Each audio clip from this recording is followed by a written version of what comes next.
So in that case, I will have to uh, purchase it, isn't it? The software.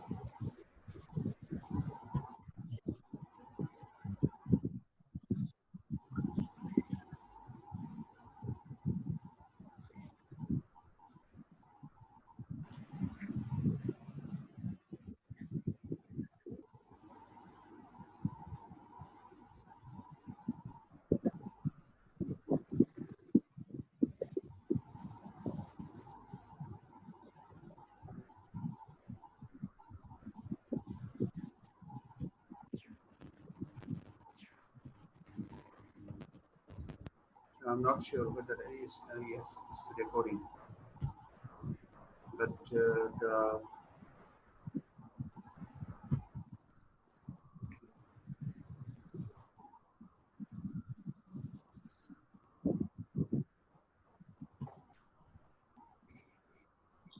so we'll continue.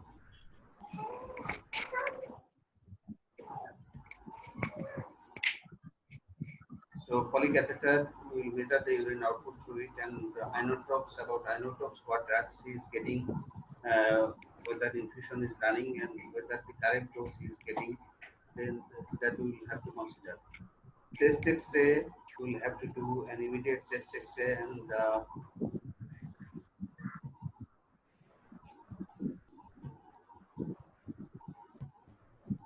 so we'll have to see the position of the endotracheal tube,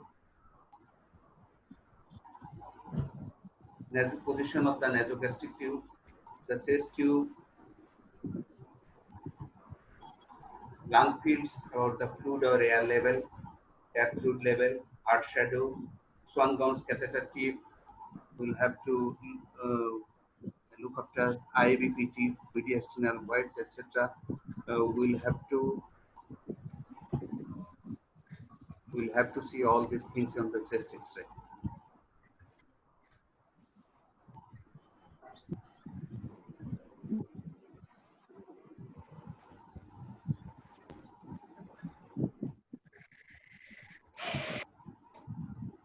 So other investigation is very rarely needed. Bedside echocardiography is very commonly needed.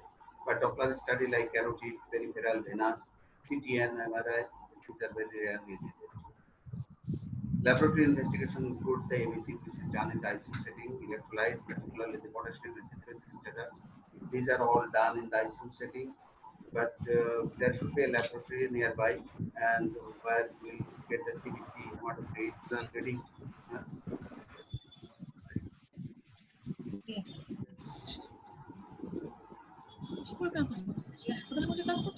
Reading like PT and INR, partial thromboplastin time, platelets, and for impaired renal function, when it is suspected, it's routinely done. The serum creatinine level, urine analysis, liver function tests like bilirubin, LGBT, alkaline phosphatase, and albumin. Others not as a routine, but sometimes when we suspect DIC or like things, in that case, FGP, D-dimer, etc. are needed, and sometimes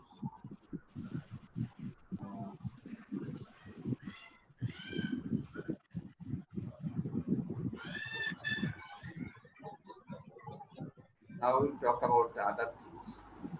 What about the dress code in the ICU? This we have mentioned in the day before. So there are some rules, at least norms are there, so that there should be a dress code in the ICU. So acceptable mode of dresses. Shirt should have collars and sleeves. Shirt must be tucked in. Good and neat footwear. Name badges should be there. White coats, particularly apron, clean one, maybe a separate one for the ICU. Tops should be long enough to cover the abdomen, back, and chest. Hair should be tied back, particularly in female. Ornaments uses should be less. Unacceptable things in the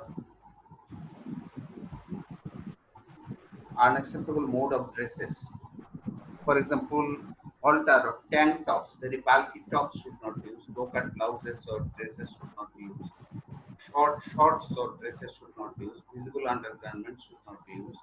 Long pants, sweatshirt, ornaments should be minimum. Open footwear should not be used. Jeans and t-shirt should not be used. And fragrances, etc., should be its use should be limited. What about the other things like tattoos? Visible tattoos are to be discouraged, and offensive ones should be appropriately covered. Jewelry and piercing. Jewelries for clinical staffs must be kept to a minimum. Wristwatches must be worn when providing clinical care, which includes examining the patient. Facial or body piercing is not permitted. Hair should be neat and tidy at all times and in the clinical environment. Long hair should be tied back. Head scarves worn for religious purposes are permitted in most areas. However, they are excluded in areas such as operating theatre where they could present a health and safety and cross infection hazard. Bears should be short and neatly trimmed. Bears should be covered with a hood when undertaking aseptic procedures. Facial covers, staffs who wear facial coverings for religious reasons are expected to remove them while on duty. General requirements for uniform wearers. The uniform should be worn in a clean and presentable fashion, and all staff must have access to a spare uniform in case one becomes soiled during the shift. Smart and appropriate shoes should be worn. Nail varnish, false nails, false eyelashes are not permitted. Nails should be sufficiently short to ensure safe patient contact and good hand hygiene. The uniforms issued must not be altered or added by the individual. There should not be any decoration. The decoration which is given by the name badge, etc., given by the hospital authority should be kept intact. All staff should change out of their uniform before going off duty. Staff who smoke must not smoke in uniform. Smoke in uniform.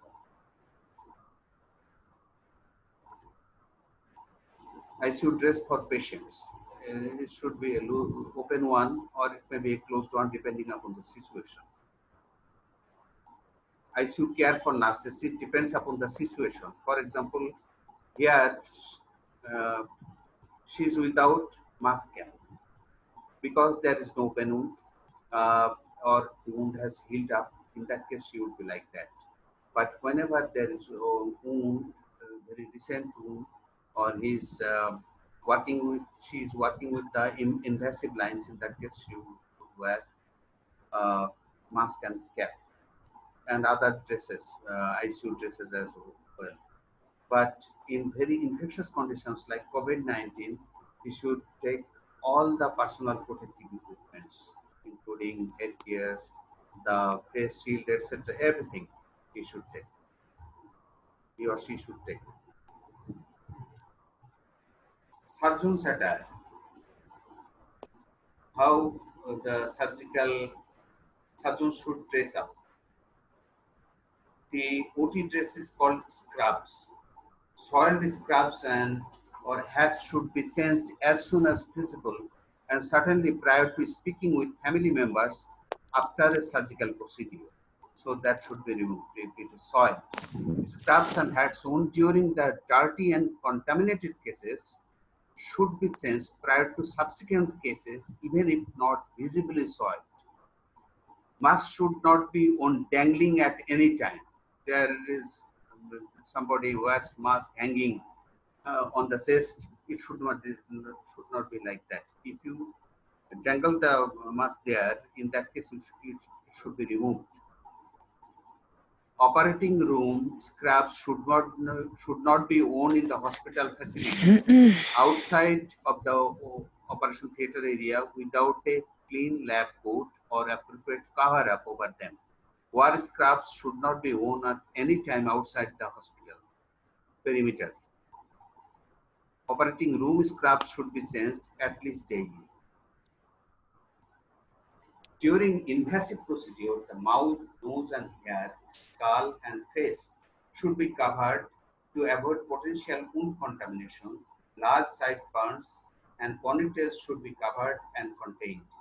Earrings and jewelry worn on the head and neck where they might fall into or contaminate the sterile feet should all be removed or appropriately covered during the procedure.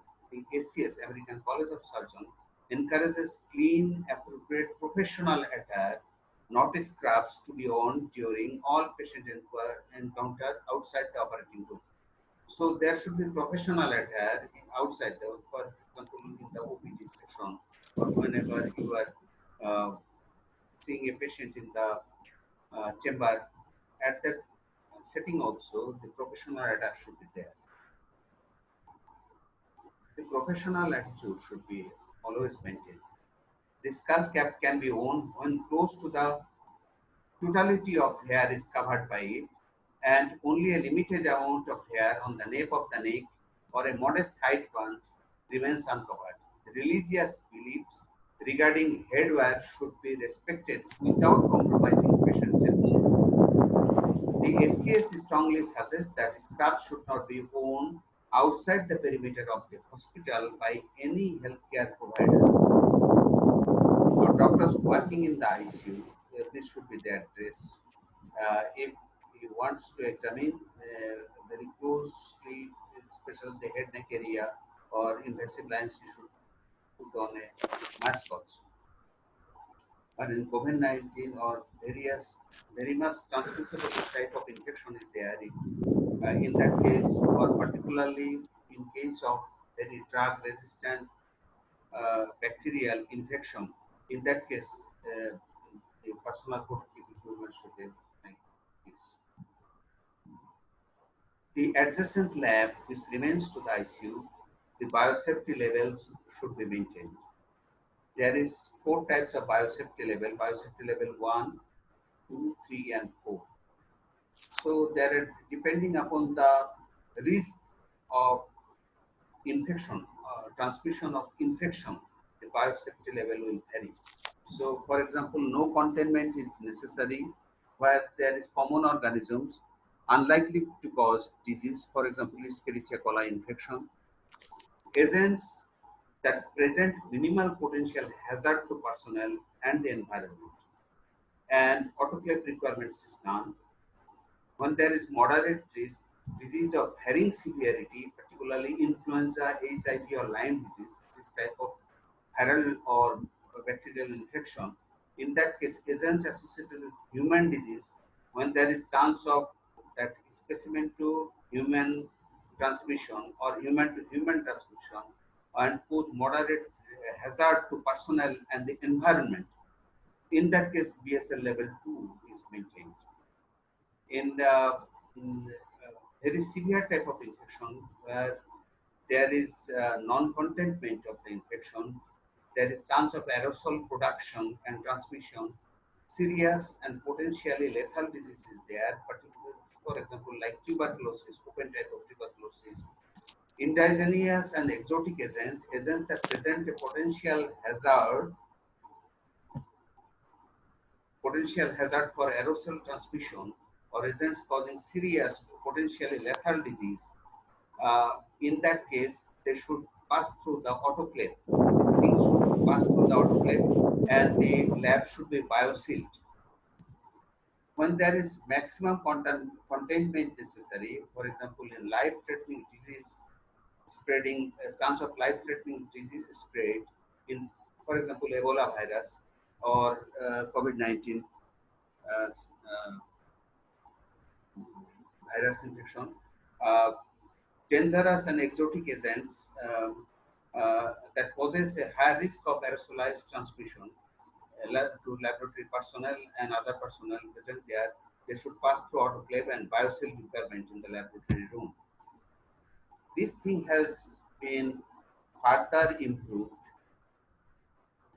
to include a lot of other things in the biosafety level. For example, in biosafety level 1, typical lab. In biosafety level 2, limited access space. Everybody should not enter that room. And equipments and waste decontaminated after use. After use, those media, those things everything should be decontaminated.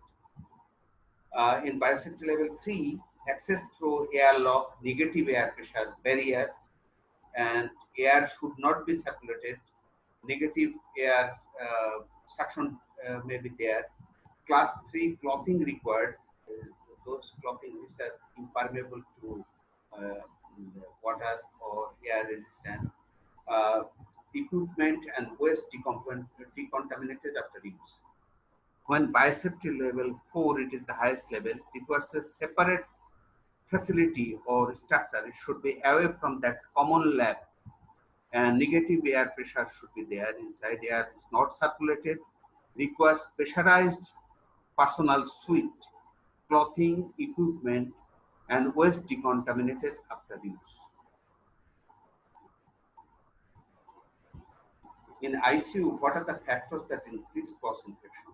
Simple things: lack of hand washing facilities, patient close together or sharing rooms, understaffing, cleaning staffs may be deficient, preparation of IVs on the unit, lack of isolation facilities, we have prepared it, no separation of clean and dirty areas, excessive antibiotic use, inadequate decontamination of items and equipments, inadequate cleaning of environment. Strategy of prevention. How do we prevent it? Clean and decontaminated all equipments after use. Sterilize and use high-level disinfection for all items that come into direct or indirect contact with mucous membrane. Rinse and dry items that have been chemically disinfected. So after chemically disinfection, that should be rinsed by sterile water, and rather on it should be dried. Uh, Package and store items to prevent contamination before use. Keep environment clean, dry, and dust free.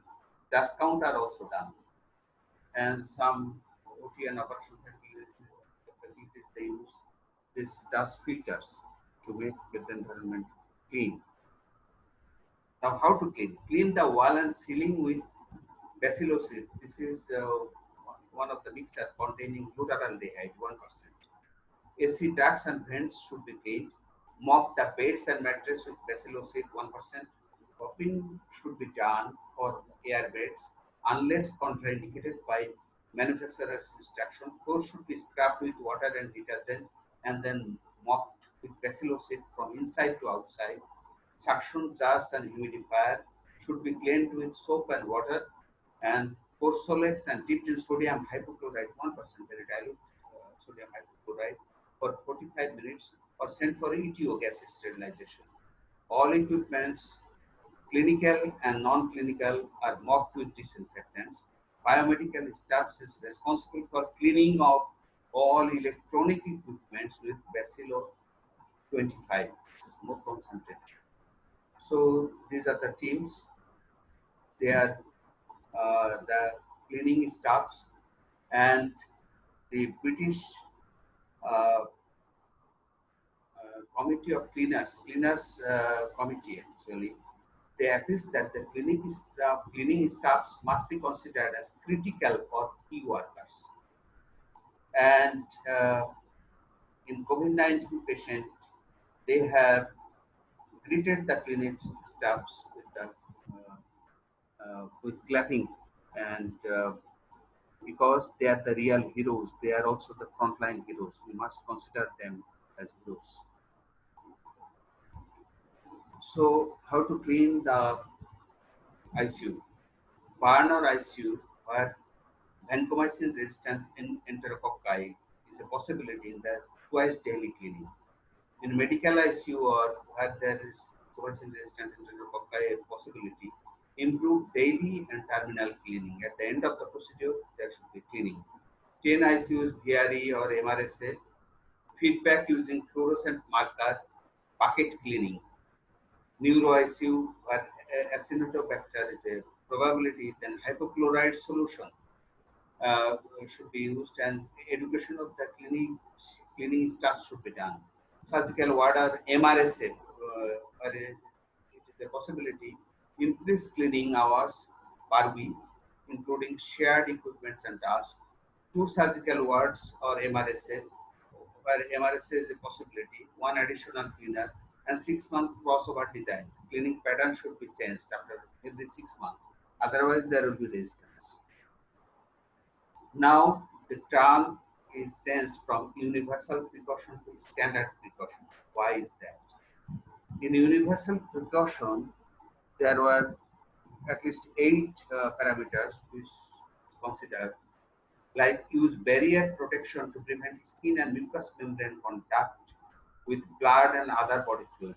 In that case, blood was considered the most significant body fluid, and other body fluid, particularly excreta and nasobronchial secretion, were considered as potentially hazardous to human body for transmission of infection. So, wear gloves to prevent contact with blood, infectious material, and other potentially contaminated surfaces and items. Wear face protection if blood or bodily fluid droplets may be generated during a procedure. Wear protective clothing if blood or bodily fluid may be splashed during a procedure. Wash hand and skin immediately and thoroughly if contaminated with blood and body fluid. Wash hand immediately after gloves are removed. Use uh, care when using or handling sharp instrument and needles. That is, there are several other techniques to handle this type of sharp instrument and transfer one person to one transfer the sharp instrument from one person to another. Place use sharp in level where the sharp pins are there in which they should be disposed. Puncture resistant container. This container should be puncture resistant. If you have sustained an exposure or puncture wound, immediately flush the exposed area and notify your supervisor. That should be notified to the infection control team. Now, what is standard precaution? Not the same as universal precaution. It combined the concept of universal precaution and body fluid isolation. So, on the top of that, some things are added applied to blood, including dried blood, all other blood, body fluids, including secretion, excretion, except sweat, applied to non-intact skin. If there is any breakage of skin or mucous membrane, that patient should be taken as potentially threat to transmission of infection. Mucous membrane, if there is any procedure which is done on the mucous membrane, he should be considered a potential threat to other person. And nowadays, it is considered that all patients are potentially hazardous and may transmit infection. So all the protection, this type of precautions should be undertaken to handle any patient. And not only the caregivers, but the infection should be prevented so that it do not spread to patient attendants also. So these are the standard precaution. These are the standard precaution rules. Treat all human blood, body fluids, and other potential infectious material as if they are infectious. So even in a clean body, if the patient is not suffering from any disease, all types of body fluid is taken as potential threat for transmission of infection. So how do we dispose this type of medical waste in the ICU? There are two major methods. One is incineration, another is a non-incineration system. In incineration, typically pathological waste and pharmacological waste are incinerated. Some are subjected to thermal autoclaving. Later on, they are disposed under the ground, deep under the ground. Some are irradiated to make it germ free and later on disposed under the ground. Some chemical uh, things are treated by chemical means and to make it inactive and non-toxic, and later on these are also dumped. Biological substances, they are packed in two sealed container bag, and then disposed of either by autoclaving or chemically treating or bleaching, later on incinerated or dumped under the ground. So there are different methods depending upon the wastage they are uh, disposed according to their merit. There is a rule in USA that is called RCRA hazard, that is RCRA rule or law, Resource Conservation and Regulatory Act, Recovery Act. So some things can be recycled. Those things which can be recycled, particularly plastic material after decontamination, these things can be recycled, and they have uh, uh, drafted a law uh, giving all the guidelines about which things can be recycled and which things not. This is, uh, for example, red material wastage, red medical wastage disposal. These are the very dangerous biological substance. It should be at least two bags. First one, taking all the precaution, that should be tied off or sealed. Then the next bag, and then it will be taken to the after putting some chemical substance inside, particularly concentrated amount of bleach, and then that should be subjected to incineration or deep dumping. So red wastage in the lowermost line, we see the black waste that is secured and landfilling. These red wastes are deep after autoclaving or after chemical treatment, that is deep burial. Yellow plastic, that is deep burial. Blue plastic, uh, that is disinfected and with chlorine solution and can be uh, recycled after that. White plastic, they can be recycled. So, and the sharp things are dumped in the sharp pit. There is a sharp pit where these things are put together, and later on the sharp pit is closed and the new one is produced. So this is all about the presentation. Now it's open for discussion.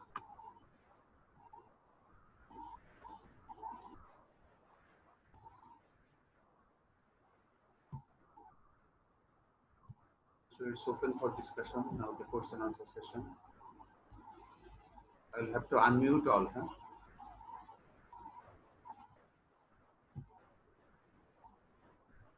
So everybody is unmuted. Can you hear me? And I can hear you. If anybody can talk. Sir. Yes, I can.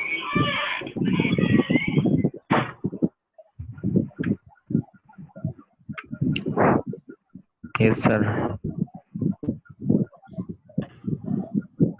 Do you have any question?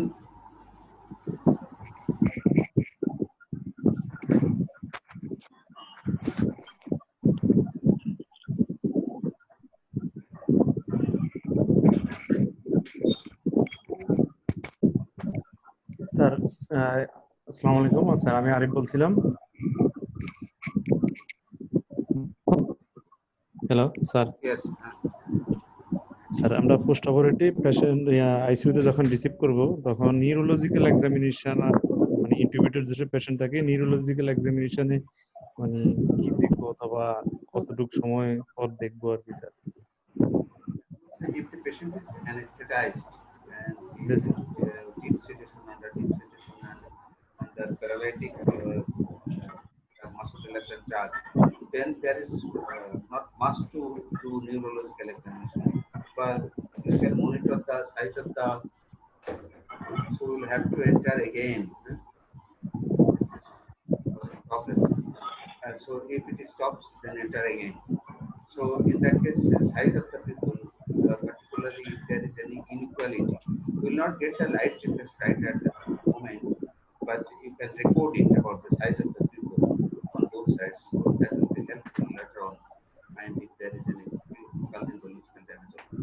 Imtiaz, Yes, sir. comment. Sir এখানে sir আমরা যেটা সেটা হচ্ছে neuro monitor বলে Video একটা is জিনিস on. আছে। Your video is on. Video on. আমরা নিউরো মনিটর ইউজ করতে পারি, সেখান থেকে আমরা হচ্ছে ব্রেইন মনিটর করতে পারি, নিউরোলজিক্যাল মনিটর। আর বাকি যে জিনিসগুলো আছে এগুলো মাসেল প্যারালাইজিং এজেন্ট থাকার জন্য আমরা maximum neurological examination during receiving, আমাদের যে আইসিইউ এর যে প্রোটোকল, সেই প্রোটোকলে নিউরো এক্সামিনেশন সেরকম কোনো ফ্যাসিলিটিস নেই। আফটার মাসল রিল্যাক্সেশনের হাফ লাইফ পার হওয়ার পরে আমরা নিউরোলজিক্যাল এক্সামিনেশন গুলো করতে পারি। তখন আমি একটু বলতে চাচ্ছি যে in case তখন of GCS operation theater, in that case we can use certain monitoring facilities like single lead electroencephalogram, single lead electroencephalogram, or yes, somatosensory evoked potential, or near infrared spectroscopy. These things can be used, but right at this moment these are not available. We get it very soon. not available. Not available in our so we cannot monitor it very accurately. Sometimes we can measure the so when we suspect that the intracranial pressure may go high. In that case, we can measure the CSF pressure also by putting an epidural catheter in the extradural space. We can in the subarachnoid space we can measure CSF or extradural pressure we can measure.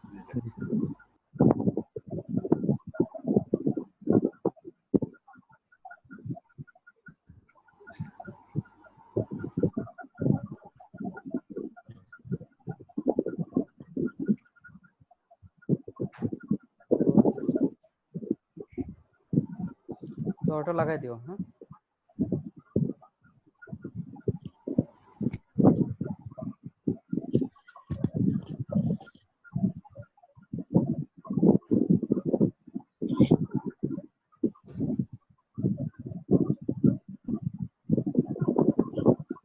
Neurological important neurological examination is very important.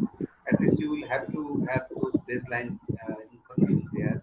Later on, depending upon the recovery of the patient, you can assess whether there was damage in the operating theater or in the ICU or during transportation of those things. If there is any neurological deficit or not, and act accordingly.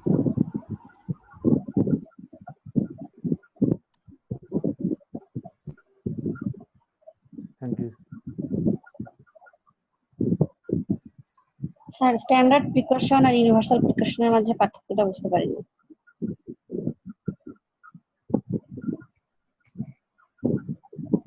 Someone is telling that কিছু শুনতে পাচ্ছি না। Doctor Samir Yadav কেন হতে পারে? শুনতে পাচ্ছ? Can you hear me? Yes, sir. আমরা তো শুনতে পাচ্ছি sir. I can hear you. শোনা যাচ্ছে না কেন? কারো বোধহয় কেউ বোধহয় স্যার ফ্যানের আশেপাশে বোধহয় আছে স্যার, যার কারণে বোধহয় শব্দটা ক্লিয়ারলি শোনা যাচ্ছে না।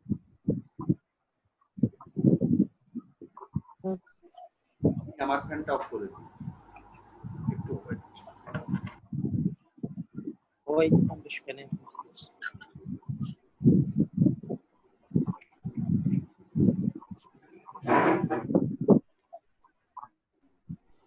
মেরি ভাই আপনার মাথার উপরে ফ্যান চলে না হ্যাঁ, একটা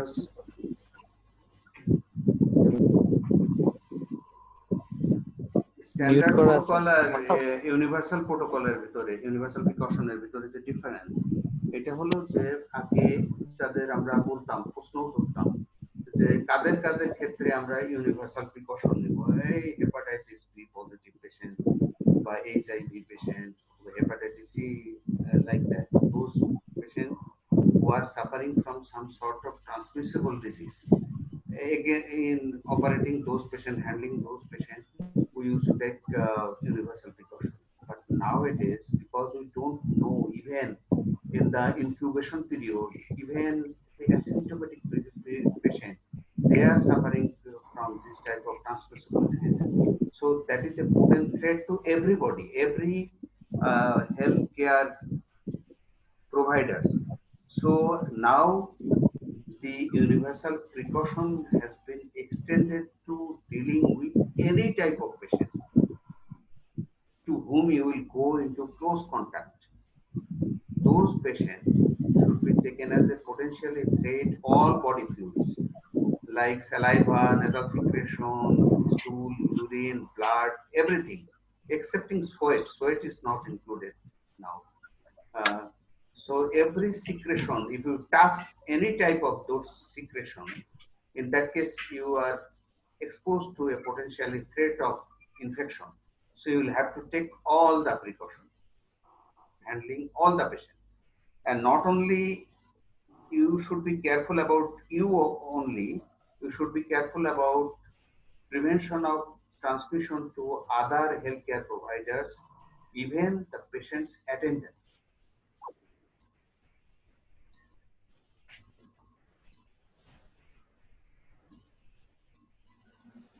Thank you, sir.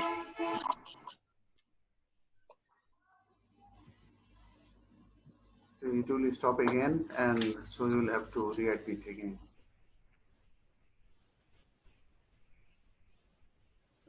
আজকে সাবজেক্টটা তো মজার স্যার, প্রচুর প্রশ্ন আপনাকে করা যায় স্যার। হ্যাঁ, এটা তো ইজি সাবজেক্ট এবং সবাই এটাই পার্টিসিপেট করা উচিত। আপনাকে প্রচুর পরিমাণে প্রশ্ন করা উচিত সবার স্যার।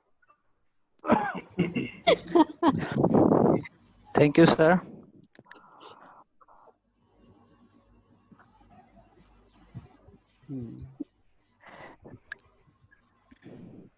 স্যার আইসিইউ পেশেন্টকে যদি রিইনটিউবেট করা হয় তখন স্যার ওয়ান লাং ইনটিউবেশন যদি হয় সেইটা স্যার আমরা কিভাবে বুঝবো এবং এই ক্ষেত্রে স্যার কিভাবে মনিটর করব যদি ওয়ান লাং ইনটিউবেশন হয়ে যায় স্যার অ্যাক্সিডেন্টালি স্যার?